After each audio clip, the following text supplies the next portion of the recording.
안녕하세요. 코하 투더골드문 진행의 이정원입니다. 지난 며칠 동안 매도 세력이 시장을 장악한 가운데 비트코인의 낙폭이 커지지 않았지만 다시 하향 조정에 들어갔습니다. 시장의 하락은 FOMC 결과를 앞두고 불안감이 좀 고조된 것으로 보이는데요. 최근 테더 도미넌스의 추세가 다시 하락하기 시작했습니다.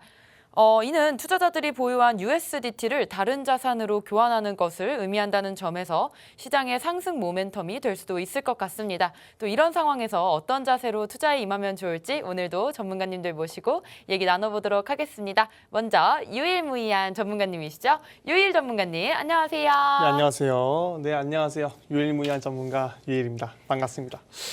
네, 최근에 또 비트코인 시장이 미니 불마켓이다, 미니 찐반등이냐 뭐냐 막 하면서 사람들 막 신나했어요. 그러다가 지금 다시 비트코인 좀 애매한 도지형 캔들 계속 그리다가 조금씩 흘러내다가 결국 다시 하락은 아니죠. 다시 올린 거에 대한 되돌림 계속 말씀드렸어요. 올린 만큼 다시 빼는 것들이 다시 비트코인 차트다. 횡보하는 장속에서 당연한 움직임이다 라고 말씀드렸어요. 그렇기 때문에 지금 단기적으로 보면은 아직 오른 거에 비해 반도 빼지 않았다. 그렇기 때문에 다시 100%다 되돌리기까지는 아직 조금 더 단기적으로는 하락할 것으로 보여지고 있어요. 그렇기 때문에 여러분들 여기서 좀 더 빠진다고 해서 너무 놀라실 게 아니라 유일 전문가가 미리 지금 빠진다고 단기적으로 좀 더 빠질 수 있다고 말씀드렸으니까 지금에서 단타 잠시 멈추시고 다 하락하고 난 다음에 지지선에서 한 번 더 다시 단타 관점으로 들어가시는 걸 추천드리도록 하겠습니다. 네, 유일 전문가님께서 단기적 하락세를 예상해 주셨습니다. 그럼 계속해서 코인가드님 모셔볼게요. 안녕하세요. 네, 안녕하세요. 네, 안녕하세요. 저는 여러분들의 든든한 코인 보디가드, 코인가드 전문가입니다. 자, 여러분 지금 비트코인 나스닥 하락에 좀 살짝 휘청이는 모습을 보여주고 있고요. 이더리움도 마찬가지로 좀 내려가는 모습을 보이는데 지금 보시면 지금 스팀 달러는 이제 16%로 쫙 올라가고 있습니다. 자, 이런 걸 말씀드리면 자, 비트나 이더가 좀 하락이 나와도 언제나 우리 알트코인들 타점만 잡게 되면은 좋은 수익을 좀 낼 수 있다고 말씀드리고 자, 지금 FOMC 회의를 앞두고 많은 투자자들이 불안해하고 있습니다. 여기에 경기 침체가 오는 것도 아니냐 일에 대한 좀 불안감으로 지금 하회하는 모습을 보여주고 있는데 자, 여러분 이렇게 제가 지금 말씀드린 스팀 달러를 이게 좋은 종목이다 이게 계속 간다 이게 아니죠. 지금 이런 종목도 있으니 여러분들 너무 이렇게 투자하시는데 힘들어하지 마시고 좋은 타점 저와 함께 잘 잡아가시길 바라겠습니다. 네, 아무래도 FOMC 회의를 앞두고 조금 불안감이 시장에 고조되고 있는 것 같습니다. 계속해서 저와 같이 코인 소식 살펴볼 텐데요. 같이 화면 보시겠습니다. 네, 미국에서 스테이블 코인 규제가 심의가 또 9월로 연기되었다는 소식입니다. 네, 다음 소식은 탈중앙화 스트리밍 플랫폼 오디우스에서 해킹으로 108만 달러가 유출되었습니다. 네, 다음은 SEC가 증권 규정한 코인 3종이 워너마켓에서 투자 유의 종목으로 지정될 수도 있다는 내용입니다. 네, 마지막으로 김치 프리미엄으로 코인을 매매하는 것에 또 신한과 우리 하나은행이 연루 의혹이 있다고 합니다. 항상 시장에 어떤 이슈와 또 호재 악재들이 있는지 저희 투더골드문과 시장 주시해 주시면 좋을 것 같습니다. 저희는 계속해서 썰전 코너 이어갈 건데요. 오늘 썰전의 주제는 바로 FOMC 회의를 앞두고 비트코인 시장 하락 속 대응법에 대해서 얘기 나눠보도록 하겠습니다. 요즘 비트코인 시장 또 그래프가 또 나스닥이랑 커플링돼서 움직이는 거 볼 수 있는데요. 이런 부분에서 우리가 나스닥과의 또 상관관계가 있을까요, 코인가드님?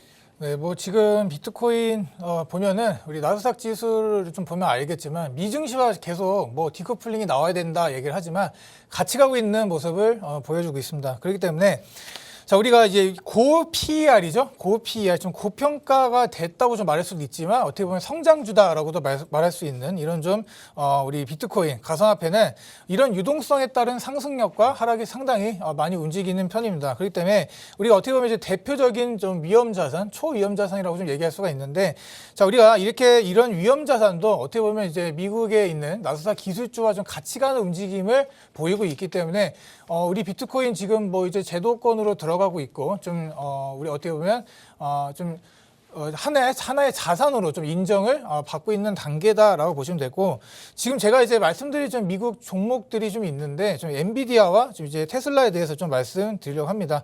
물론 좀 작게 보면 마이크 스트래티지랑 이제 또 페이팔 또 있을 수가 있는데, 자, 우리가 테슬라는 회사 차원에서 비트코인을 계속 매수를 해왔죠. 그리고 일론 머스크의 도지코인을 좀 이제 지지하는 그런 좀 행태도 보이면서 좀 많이 오르기도 했는데, 자, 우리가 지금 이제 엔비디아 같은 경우 어떻죠? 우리 엔비디아 이제 가상화폐 채굴에 대한 요즘 그래픽 카드의 수요에 대해서 엔비디아 주가가 좀 출렁이는 그런 움직임도 보여주고 있기 때문에, 어떻게 보면 이제 지금 이제 미래 실적에도 영향이 좀 크다라고 말씀드릴 수 있겠고, 지금 우리가 좀 봐야 될 거는 많은 사람들이 이미 다 알고 계시는 사실입니다. 지금 테슬라가 이제 가지고 있는 이제 비트코인의 한 75% 정도를 좀 정리를 했는데, 여기다 대고 지금 이제 손절을 했다라고 이제 일론 머스크를 막 비웃고 막 웬만한 짤들을 만들어서 그러고 있는 상황인데, 지금 손절을 한 시점에도 그거보다 비트코인 더 내려갔습니다. 어떻게 보면 좀 잘 방어를 했다고 좀 봐야 되고, 그래서 지금 이에 대한 지금 이제 테슬라와 비트코인이 그동안 계속 같이 가는 모습을 보여줬었는데, 이번 이제 이 사건 이후로는 좀 반대 좀 방향으로 가고 있다라고 보시면 될 것 같고, 자, 우리가 손절 발표 이후 바닥에서 어느 정도 회복한 모습, $600에서 한 $800 정도까지 좀 상승한 모습을 보여주고 있습니다. 자, 지금 이제 또 엔비디아를 좀 봐야 되겠죠. 이제 엔비디아 같은 경우는 지금 고점 대비 이제 비트코인이 많이 내려갔잖아요. 이제 우리 엔비디아도 비슷하게 거의 반토막이 난 상황입니다. 그렇기 때문에 우리 코인 가격이 하락하면 어떻게 될까요? 엔비디아에 있는 이제 GPU죠. GPU를 이용한 이제 코인 채굴 자체도 좀 줄어들게 되고요. 그렇게 되면 이제 엔비디아에 있는 그래픽 카드 중고의 가격도 하락하겠죠. 갖다 팔고 그런 상황이 오기 때문에, 지금 2018년, 19년도와 어떻게 보면 상황이 상당히 비슷하게 흘러가고 있다. 이거 좀 알아두시면 될 것 같고, 자, 지금 이렇게 지금 테슬라가 어떻게 보면 이제 저는 이 테슬라와 비트코인의 이 상관관계를 좀 보면은 잘 돼가고 있다고 봐요. 오히려 테슬라가 계속 이렇게 비트코인을 홀딩하면서 지금 이제 주주들의 압박이 있겠죠. 지금 코인이 자꾸 내려가는데 너네들 테슬라 실적 이런 거 상관 안 하냐 이러면서 계속 압박하고 있었을 텐데, 그걸 미리 이제 차단해낸 거예요. 어떻게 보면 비트코인 시장과 이 나스닥 지수 어떻게 보면 빨리 디커플링이 나오기 위해서는 이 테슬라에 먼저 좀 이제 비트코인 이렇게 말할 수도 있겠죠. 가야 된다고 생각을 하고, 자, 지금 적어도 유동성을 막 걷어들이고 있어요. 유동성을 걷어들이고 있고 금리를 계속 올리고 지금 이런 상황인데, 자, 이런 상황에 비트코인 전고점을 훌쩍 넘어서 올라가고 테슬라, 엔비디아 올라갈 수 있을까요? 저는 아니라고 봅니다. 그러나 지금 이에 대한 비난도 좀 달게 받고 있죠. 그래서 머스크를 너무 욕하는 것보다는 이렇게 배신자 이렇게 얘기하는데, 머스크가 이렇게 얘기를 하죠. 중국 상황 때문에 어쩔 수가 없었다. 우리 주주들을 좀 이제 좀 달래줬어야 된다 이렇게 얘기를 하는데, 2001년 불장을 어떻게 보면 이끌었던 이제 그 인기 여전하다고 좀 보고, 어쩔 수 없습니다. 이거는 지금 딱딱딱 이제 끊어가야 된다라고 보시면 되고, 지금 이제 우리 여러분들 이제 매매 관점으로 돌아가 보면은 지금은 어떻게 보면 이제 단타로 짧게 먹고 갈 것인지, 아니면 이제 손절라인 짧고 가게 가는 이제 단타로 갈 것인지, 아니면 좀 길게 봐서 좀 수익을 이제 루즈하게 잡을지 좀 결정할 시간이 왔다고 보고, 지난주 이제 나스닥을 위로 끌어올렸던 애들을 잘 한번 살펴보시면서 우리도 이제 투자 전략을 잘 세워보면 좋겠다라고 좀 말씀드릴 수 있겠습니다. 네, 비트코인과 또 나스닥의 디커플링 관계가 돼야지 또 코인이 또 오를 수 있다는 관점 주셨는데요. 그렇다면 최근에 또 비트코인과 이더리움 큰 상승이 있었습니다. 이 부분 한번 짚어주시죠, 유일 전문가님.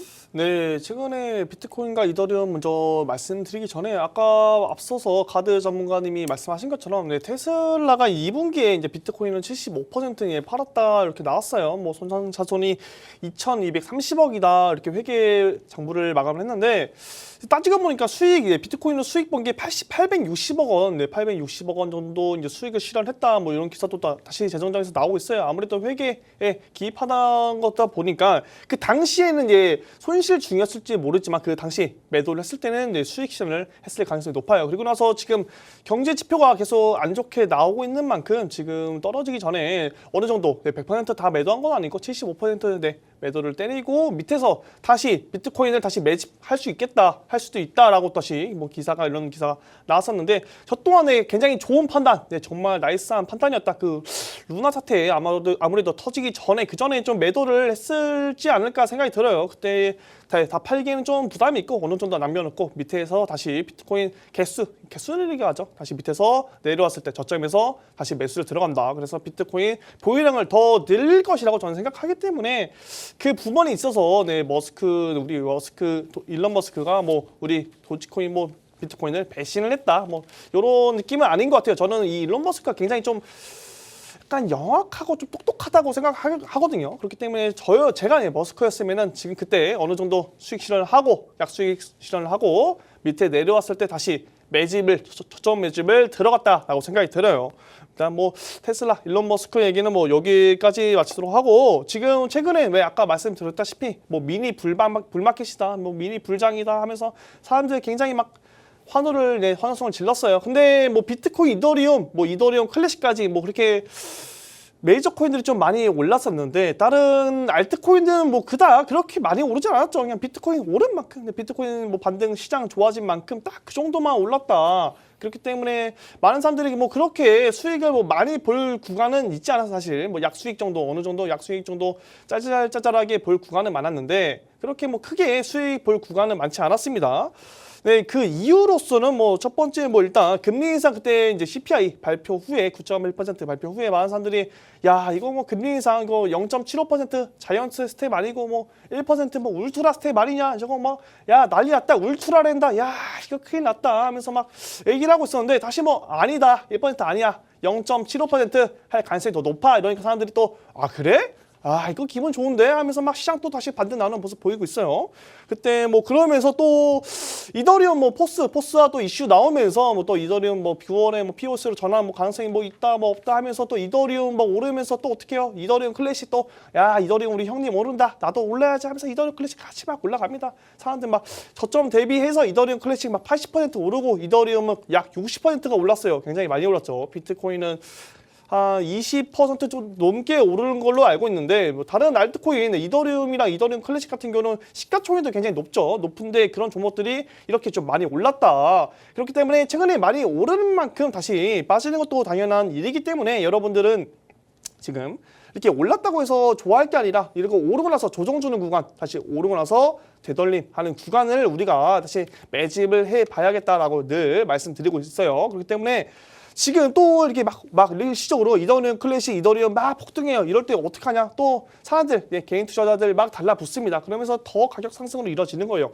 그런 사람들은 단기적으로 봤을 때는 좀 고점에 다시 물릴 가능성이 높다. 그렇기 때문에 우리는 그런 것들 이제 다 따라가서 추격 매수라고 하죠. 다른 사람들이 다 같이 올릴 때 이미 올랐을 때 사는 것을 추격 매수라고 하는데 여러분들은 그러지 마시고 오히려 그런 것들을 떨어졌을 때 다시 조정이 왔을 때 매수하는 게 유리한 포지션을 좀 가져갈 수 있다라고 말씀드리고 있어요. 그렇기 때문에 지금 단기적으로 좀 계속 빠지고 있잖아요. 지금 다시 조정이 나고 있고 제가 아까도 이제 말씀드렸다시피 단기적으로 더 빠질 한 2, 3일 정도 더 빠질 수 있어요. 뭐 FOMC 발표 전까지 좀 더 빠지다가 FOMC 금리 인상 후에 오히려 불안감 해소로 인해서 다시 오를 수도 있다고 생각이 들거든요. 그렇기 때문에 제가 그런 관점에 인해서는 계속 말씀드리고 있고 단기적으로 좀 빠졌을 때 그때 한번 저랑 같이 좋은 시점에서 한번 비트코인과 이더리움 뭐 등등 다른 알트코인들도 공략을 한번 해보자라고 좀 말씀드려 볼게요. 그렇기 때문에 지금 올라갔을 때 매수하시면 큰일 난다라고 말씀드리도록 하겠습니다. 네, 비트코인과 또 이더리움의 큰 상승으로 인해서 추격 매수는 하지 말라는 관점 주셨고요. 또 단기적으로 잠깐 빠졌을 때 또 유일 전문가님과 같이 타점 잡아가셨으면 좋겠습니다. 28일에 또 미국 금리 인상 있을 건데요. 이 부분 가드님 어떻게 보시나요? 뭐 이제 뭐 우리들의 가장 지금 뭐 전 세계인들이 지금 주목을 하고 있을 거라 좀 생각이 듭니다. 우리 금리 인상이 어떻게 될 것인가에 대해서 우리들 자산의 운명이 좀 달려 있다라고 보시면 될 것 같고, 자 지금 이렇게 얘기를 하고 있어요. 비트코인 가격이 22K를 이번에 금리 인상 시에 지켜주지 못한다면 어디까지 떨어진다? 뭐 19,000까지 떨어진다. 자 이런 얘기를 누가 못합니까? 이런 얘기를 자 계속해서 이렇게 퍼나르시는 분들이 많은데, 자 지금 이제 옐런이 이렇게 얘기하고 있어요. 뭐 계속 이렇게 지표가 아무리 이렇게 나쁘게 나와도 옐런이란 이제 그 재무장관 입에서 경기 침체로 들어간다 이런 말을 쉽게 내뱉지는 못할 겁니다. 자 그런 걸 여러분들 잘 보시면 될 것 같고, 만약에 제가 힌트를 하나 드리면 이런 경기 침체라는 이제 말을 옐런님께서 인정하는 순간 어떻게 보면 우리는 그때 매수를 진입해야 된다라고 보시면 될 것 같고, 자 지금 다시 한번 돌아가서 지금 우리 28일 이제 금리 인상이 어떻게 될까에 대해서 좀 이제 예측을 하는 거는 좀 사실 어렵죠. 이게 뭐 지금 뭐 다 결정이 돼서 나와 있는 것도 아니고 우리가 발표 직전까지도 이 예측량이 계속 변합니다. 그렇기 때문에 여러분들이 투자하시기에 정말 좀 어려운 상황이 있을 텐데, 자 특별한 변동이 없을 경우 75bp가 나올 겁니다. 저는 그렇게 생각하고, 이게 지금 어떻게 보면 이제 뭐 뉴 노멀이 되었다 이렇게 얘기를 하는데, 우리가 이제 100bp를 올리게 되면 그렇다고 해서 막 시장이 무너질까요? 이렇게 얘기를 하면 저 그것도 아닐 수도 있겠다라고 좀 얘기를 드리는 게, 자 100bp면 많이 올리는 거예요. 금리를 1%를 이제 미국 금리가 이렇게 올라간다는 얘기잖아요. 그러면 우리 신흥국들 생각을 해보세요. 우리가 미국 금리가 1% 올라가면 신흥국들은 더 빨리 올려야 됩니다. 더 빠른 시간에 더 이제 올려갖고 투자자들의 이탈을 막아야 되고, 뭐 기업들의 안위를 좀 살펴봐야 되는데, 지금 만약에 제 생각에 만약에 100bp가 오른다 하더라도 상황이 어떻게 돌아간다? 어떻게 보면 연준이 이런 물가를 좀 적극적으로 다운시키려고 하는 그런 노력이 되지 않을까라고도 좀 조심스럽게 제가 좀 생각을 할 수가 있겠고, 이런 지금 이제 경제 위기 상황이라고 좀 볼 수도 있는데, 뭐 전쟁도 그렇고 뭐 여러 가지 뭐 유럽의 지금 기후도 엄청나잖아요. 지금 폭염으로 많은 사람들이 좀 죽어나가고 있고 좀 그런 상황인데, 자 이런 상황에서 코인이 좀 펀더멘탈을 좀 내실을 좀 다져가면서 좀 이제 좋게 발전하는 게, 어떻게 보면 이런 하락 속에서의 좀 이제 큰 변동성이 있지만, 우리가 이제 이런 상황에서 21년 폭등장이 나오기 전에도 지금과 같은 상황이 꼭 필요했고, 이런 시간이 필요했다라는 거 여러분들께 좀 알려드리고, 자 우리가 이제 뭐 플랜 B 알죠?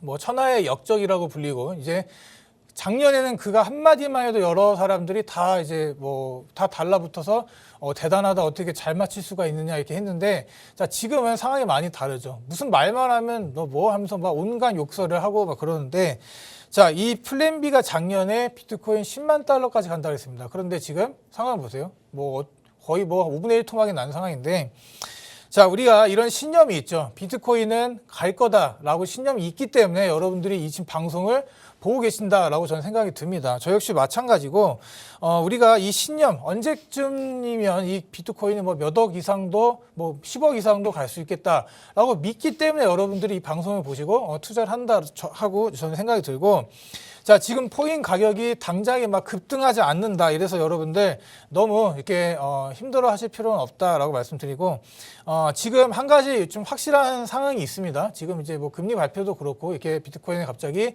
펀더멘탈에 대해서 얘기를 하는데, 한 가지 좀 확실한 상황은 비트코인과 이더리움 우리 옛날보다 과거보다 확실히 강해졌습니다. 우리가 옛날에 뭐 한 300만 원까지 비트코인 떨어졌던 경우가 있는데, 지금 비트코인 300만 원까지 간다 그러면 여러분들 어떻게 생각하실 거예요? 그냥 웃을 거잖아요. 비트코인이 사기다 그러고 그러면 웃을 건데, 이런 상황이 지금 이더리움도 마찬가지죠. 이더리움도 막 20만 원까지 막 돌아갈까요, 지금? 예, 지금 한 200만 원 선에 있는데 20만 원까지 이제 10분의 1 토막이 나오고 그런 상황이 저는 오지 않을 거라고 보고, 아예 주식과 비트코인 과거엔 따로 갔습니다. 그런데 요즘은 같이 가는 모습을 좀 보여주고 있기 때문에 어떻게 보면 비트코인 자체도 이런 자산군의 하나로 좀 편입이 되지 않았나라고 좀 생각이 들고, 어떻게 보면 좀 세게 좀 말을 하면 이번 사이클, 이번에 이제 있을 반감기 사이클이 어떻게 보면 이제 제도권으로 들어가기 전 이제 마지막으로 우리가 큰 부를 쟁취할 수 있는 타임이 되지 않을까라고 좀 생각이 들고,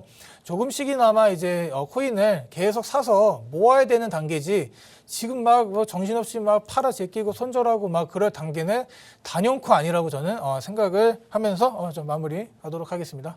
네, 비트코인과 이더리움 또 예전보다는 많이 강해진 모습을 보이고 있는데요. 지금 시점에서는 조금씩 코인을 모아가시는 방법 추천드린다고 하셨습니다. 어제도 얘기 나눠봤는데요. 솔라나가 유통량에 대한 문제가 계속해서 일어나고 있습니다. 솔라나 지금 믿을 만한 코인인 건지 유혜님 한번 짚어주시죠. 네, 뭐 일단 솔라나 뭐가 뭐 제2의 이더리움, 뭐 이더리움보다 뭐 속도가 빠르고 뭐 이러면서 막 굉장히 뭐 이런 얘기가 많았어요. 근데 뭐 솔라나 저번에도 굉장히 좀 안 좋은 이슈가 있었죠. 네, 솔라나 디파이 플랫폼 안에서. 솔랜드에서 또 솔라나 1위 고래가 청산유기 노이자 22.2달러가 오면은 이제 570만 개, 솔라나 570만 개가 청산되면은 그 물량이 막 쏟아져 나오면서 이제 솔라나 가격이 막 어떻게 되겠어요? 크게 큰 폭으로 하락하겠죠. 그런 거에 있어서 솔라나 이제 거의 솔라나 측에서 그 청산 솔라나 1위의 거래 이제 고래의 청산을 막기 위해서 개입을 한다. 근데 디파이 플랫폼 뭡니까? 우리 탈중앙화 금융입니다. 탈중앙화 금융인데 네, 거리 플랫폼에서 개입을 하면 안 되죠. 많은 사람들이 90% 이상이 반대를 했어요. 니네가 왜 개입을 하냐? 탈중앙화 금융인데 니네 개입하지 마라. 이러면서 막 요런 굉장히 논란이 많았는데 그러고 있어서 뭐 솔라나 그 전에도 뭐 블록체인이 멈추면 안 되는데 계속 멈추는 여러 번의 사건이 있었어요. 그런 이슈로 해서 단기적으로 막 하락했던 이런 이슈도 굉장히 많았는데 그래서 사실 저는 개인적으로 솔라나 코인을 그렇게 좋게 보고 있지 않습니다. 뭐 디파이 플랫폼도 그렇고 블록체인이 멈추기도 하고 좀 그런데 그런 와중에 또 어제 또 이런 기사가 나왔어요. 뭐 솔라나가 지금 유통량이 다르게 나왔다. 유통량이 뭐 820만 개라고 했는데 지금 뭐 알고 보니까 2천만 개를 넘어서 지금 뭐 락업되지 않는 물량이 1,300만 개가 더 나왔다. 이런 또 내용이 나왔어요. 안 그래도 지금 이 암호화폐 시장 내 상황 말고도 경제 지표도 지금 굉장히 안 좋게 나오고 지금 인플레이션 뭐 고조되고 아무래도 뭐 전쟁도 나오고 있고 지금 뭐 에너지 지금 난리 났는데 지금 안 그래도 심란한 상황인데 자꾸 암호화폐 이 시장 내에서도 이 디파이 플랫폼에서도 자꾸 문제가 나오고 있다. 그렇죠? 그러면서 지금 솔라나 유통량 문제로 인해서 저번에 이제 뭐 말씀드려보자면 무비블록 같은 경우도 최근에 이제 유통량 문제, 백사호랑의 유통량이 좀 뭐가 다르게 나왔다 하면서 유의 정모로 좀 지정되면서 굉장히 좀 많이 빠지는 사건이 있었잖아요. 그리고 나서 지금은 유의 정모이 어떻게 됐든 다 풀렸는데 지금 솔라나 같은 경우도 그런 문제로 인해서 지금 이렇게 이슈화가 되고 있는 시점에서 디파이 플랫폼도 지금 뭐 그런 모양 안 좋은 모양 나오고 있지. 계속 뭐 블록체인이 지금 뭐 계속 멈추고 있지. 이런 유통량까지 나오니까 저 이미지가 깎아져 내려갈 수밖에 없어요. 그렇기 때문에 이렇게 좀 악재가 많이 나온 코인들, 이런 좀 이슈가 많은 코인들에 있어서는 여러분들이 좀 투자를 할 때 좀 더 지켜봐야 하지 않나 생각이 듭니다. 그리고 솔라나가 좀 문제가 생기면 제가 저번에도 말씀드렸는데 이 솔라나 기반 그리고 NFT 시장 같은 경우는 이더리움과 솔라나 기반이 굉장히 많아요. 이 솔라나가 또 무너지게 되면 또 이 NFT 시장에서도 좀 영향이 많이 있을 거다라고 생각이 드는데 자꾸 왜 이렇게 솔라나 이 블록체인 여기 상에서 자꾸 문제가 생기는지 참 모르겠습니다. 그러니까 여러분들도 이 솔라나 코인, 이 솔라나 같은 코인은 좀 잘 알아보시고 좀 투자를 좀 임하시는 게 좋을 것 같고 막 떨어진다고 해서 야 솔라나 세일한다 막 저점에서 들어가야지 막 그렇게 들어가지 마시고 이 블록체인 지금 잘 운영되고 있는지 디파이 플랫폼은 어떻게 운영이 되고 있는지 지금 유통량 좀 이런 이슈가 있는데 이런 문제는 또 해결이 됐는지 또 살펴봐야 될 것 같아요. 아무래도 여러분들이 지금 투자하는 시기에 있어서 굉장히 좀 민감한 시기도 하고 경제 지표도 안 좋게 나오고 있다 보니까 여러분들이 이런 것들을 디파이 플랫폼도 한번 살펴보시고 뭐가 있나 한번 쭉 보시면 좋을 것 같아요. 차트만 너무 보지 마시고 뭐 코인 이거 이름이 이쁘니까 한번 들어가야지 뭐 그러지 마시고 이거 시가총액이 높으니까 뭐 안전하겠지. 그런 생각 이제 버리세요. 왜냐하면 저희 다 겪었잖아요. 루나 사태 때 시가총액이 10위 안에 있던 굉장히 메이저 코인이었는데 한순간에 몰락하는 모습 그것도 다 디파이 플랫폼 안에서 문제가 생겨서 한순간에 몰락했어요. 이 솔라나 코인도 제가 뭐 몰락할 거라고 말씀드리는 건 아니지만 이 디파이 플랫폼에서 문제가 있고 뭐가 문제가 계속 생기다 보면은 언젠가 이 코인들도 몰락할 수가 있다. 그렇기 때문에 우리가 잘 알아보고 좀 투자를 해봐야 되지 않나 생각이 듭니다. 그렇기 때문에 여러분들 주의하시길 바라겠습니다. 네, 솔라나는 고점 대비 많이 떨어진 상태인데요. 대신에 문제에 의한 하락이기 때문에 또 많이 세일했다고 시총 대비해서 많이 좀 저렴해졌다고 구매하시는 거는 조금 비추천드린다는 말씀 주셨습니다. 그렇다면 지금 비트코인 채굴할 때 또 전기 때문에 요즘에 문제가 많은데요. 그거에 대한 해결 방안이 좀 있을까요, 코인가드님? 지금 뭐 코인이 지금 이렇게 상당히 좀 부정론자들에게 이제 공격을 받고 있는 이유 중에 하나가 지금 에너지 문제가 이렇게 심각한데 너네들 지금 이렇게 좀 전기가 뭐 없어갖고 뭐 못 살고 막 그런 사람들이 있는데 이런 거 갖고 지금 너네들 코인을 이제 채굴하는 게 맞냐라고 얘기하시면서 막 비트코인을 깎아내리고 그러시는 분들이 많은 것 같습니다. 갑자기 왜 뜬금없이 뭐 전기 얘기냐 할 수가 있는데 이런 에너지 문제 자체를 여러분들 어떻게 잘 해결을 해야 우리들 비트코인 자체에 또 다른 좋은 이미지 이런 것들이 어떻게 보면 상승장에 좀 좋은 도움을 줄 수가 있겠죠. 그래서 저는 어떻게 보면 이제 좀 코인이 이제 채굴이 되는 게 매 10분마다 이렇게 체크를 할 수가 있습니다. 그렇기 때문에 이런 전기들을 우리가 이제 생산해낼 시에 전기를 항상 우리가 많이 더 생산해냅니다. 왜냐하면 이런 전기가 많이 부족하게 될 경우에는 이제 피크 타임을 빼고는 대부분이 이제 나라에서 전기를 더 많이 이제 생산해 놓는데 이런 상황에서는 전기가 그냥 버려져요. 전기라는 게 이렇게 저장될 수 있는 그런 게 아닙니다. 그리고 또 어디 보내기에도 돈이 많이 들고 그렇기 때문에 참 애매한 좀 에너지라고 좀 생각이 드는데 자 이런 것들을 좀 모아서 잘 이제 좀 비트코인을 채굴을 하면 어떨까라는 좀 생각도 좀 해볼 수가 있는데 자 이런 발전소들이 직접 이제 파는 거예요. 이런 남는 전기들을 이제 뭐 비트코인 채굴을 하든 또 우리 채굴업자와 발전소가 이제 간단히 뭐 MOU를 맺든지 이런 계약을 맺어서 좀 직접 남는 전기를 채굴을 하는 좀 그런 방식을 좀 채택을 한다면 어떻게 보면 이제 뭐 우리 코인이라는 것 자체가 뭐 많은 에너지를 뭐 쓰기도 하지만 이제 뭐 POS로 이제 변환하거나 아니면 또 이제 뭐 여러 가지 뭐 송금을 하고 이런 문제에 있어서 에너지 효율이 또 없지만은 않습니다. 그렇기 때문에 이런 것들을 채굴업자가 남는 전기로 열심히 채굴하다가 이제 갑자기 이제 국가 기업 사람들의 전기세가 많아지면 어떻게 해요? 이제 채굴업자에게 보낸 전기를 딱딱 닫으면 됩니다. 우린 또 채굴이 10분마다 이루어지기 때문에 그에 대한 데미지도 없을 거라 생각이 들고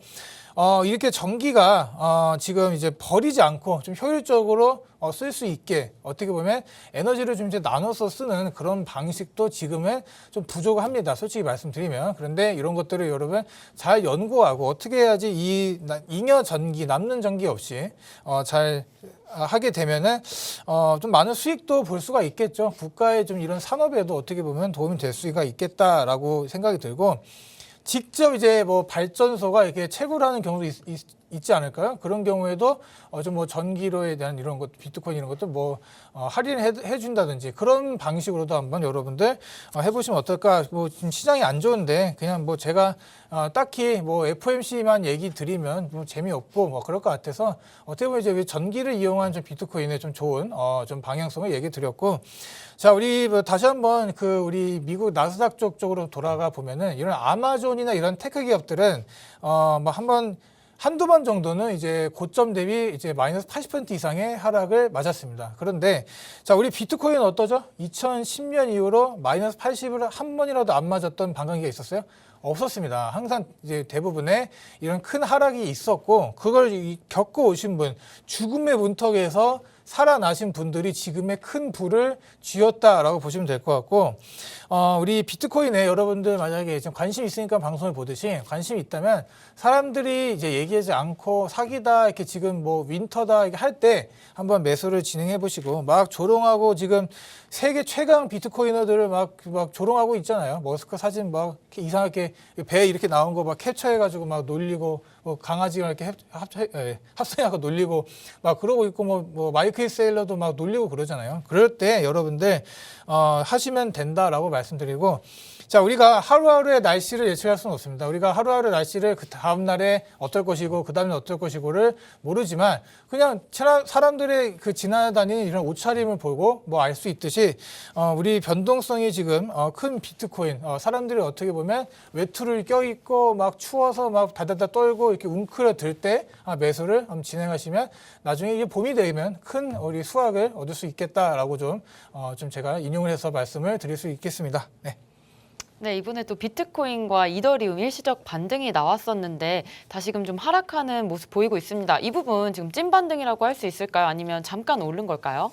네, 찐반등을 일단 찐반등이라고 할 수는 없어요. 찐반등이라고 할 수는 없고 그냥 포스와 이제 POS 이제 그 이슈에 대해서 잠깐적으로 반등한 거고 제가 좀 말씀드리고 싶은 부분에서는 일단 뭐 많은 뭐 좀 전문가들이 뭐 이런 말 많이 들었을 거예요. 뭐 반감기 이전까지는 뭐 불장이 없을 거다. 지금 경기 지표 봐라. 지금 뭐 오를 만한 이유가 있냐 뭐 이런 얘기가 나오고 있는데 일단은 네. 첫 번째 목표가 일단은 뭐 경제적 지표, 일단 인플레이션이 어느 정도 잡혀야겠고 경제적 지표, 이제 밖에 경제적 거시적 경제가 좀 좋아지고 그다음 암호화폐 시장 내에서도 문제점들이 좀 많이 해결되고 난 후에 좀 많이 오르지 않을까 생각이 들어요.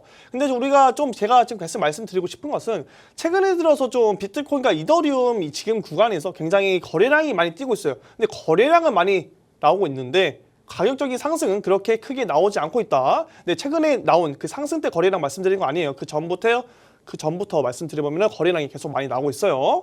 그런 것들을 보면은 작년에 이제 비트코인 8천만 원 처음에 2021년 초에 8천만 원 찍고 내려왔을 때 3,500만 원까지 내려왔을 때 그때 거래량이 굉장히 많이 터지면서 좀 횡보하는 구간이 있었어요. 그럴 때는 저희는 이제 매집 구간이라고 하죠. 이제 매집 구간이 어느 정도 마치고 나면은 그 후에 큰 상승이 나온다. 큰 상승이 나올 때는 이 매집 구간만큼 거래량이 많이 터지지 않고 있어요. 그렇기 때문에 여러분들 지금 보시면은 거래량은 많이 터지는데 비트코인과 이더리움 그때 딱히 횡보하고 있는 모습 보이지 큰 상승 나오고 있지 않기 때문에 지금 자리에서는 많은 분들이 좀 매집하고 있는 단계다. 물론 채굴업자 같은 경우는 이제 손실을 계속 보고 있기 때문에 좀 힘들어서 계속 조금씩 던질 수밖에 없는 상황에 놓여지고 있어요. 아무래도 그 수지 탄산이 안 맞기 때문에 좀 힘든 상황에 놓여 있겠다. 하지만 좀 돈적으로 여유가 있으신들, 뭐 기업분들, 뭐 고래분들은 지금 많이 좀 매집을 하고 있는 단계다라고 생각이 들기 때문에 여러분들도 지금 뭐 떨어진다고 해서 겁먹으실 게 아니라 제가 항상 말씀드리죠. 시가총액 좀 높은 메이저 코인들 위주로 한번 조금씩 비트코인, 이더리움 포트폴리오에 담아서 조금씩 매집하는 단계가 되어라. 그리고 나서 시가총액 낮은 코인들로 단타성으로 접근하면 정말 좋겠다라고 계속 말씀드리니까 여러분들 지금 겁먹지 마시고 조금씩 매집하는 단계로 여러분들도 같이 가셨으면 좋을 것 같습니다. 네, 오늘 이렇게 또 두 분 전문가님들 모시고 FOMC 회의를 앞두고 또 비트코인 시장 하락 속 대응법에 대해서 얘기 나눠봤습니다. 저희는 다음 계속해서 코인스쿨로 돌아오겠습니다.